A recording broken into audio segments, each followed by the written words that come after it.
आता या संदर्भात मी फार काय बोलू इच्छित नाही, कारण तो विषय वरिष्ठ पातळीवरचा आहे.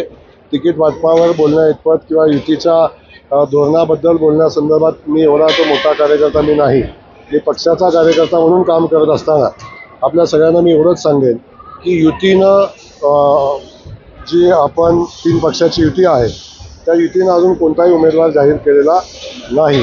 त्यांनी कसा केला हा त्यांचा प्रश्न आहे, मला या संदर्भातली माहिती नाही. परंतु आपण विचार केला तर ज्यांचं आपण नाव घेतलं त्यांनी लोकसभेला कुणाचं काम केलं, त्यांनी युतीचं केलं का नाही याचाही विचार करण्याची आवश्यकता आहे. त्यांनी जर लोकसभेला युतीचं काम केलं असेल, किंबहुना माझा लोकसभेचा विषय येतो तेव्हा आदरणीय रामराजेंनी काय केलं आहे आणि आदरणीय दीपक चव्हाण साहेबांनी काय केलेलं आहे या संदर्भात सगळ्या जनतेला माहिती आहे, आपल्या सगळ्यांना माहिती आहे.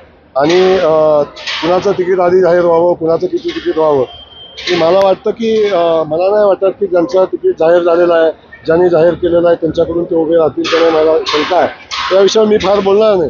वास्तविक याचा वरिष्ठ लेवलला विचार करतील. लोकसभेला जो पराभव झालेला आहे त्या पराभव होण्यामध्ये ज्या ज्या लोकांनी सहभाग घेतलेला आहे ते युतीचे घटक आहेत असं आम्ही मानत नाही. महाराष्ट्रातील सर्व बातम्यांचे विश्वासार्ह व्यासपीठ,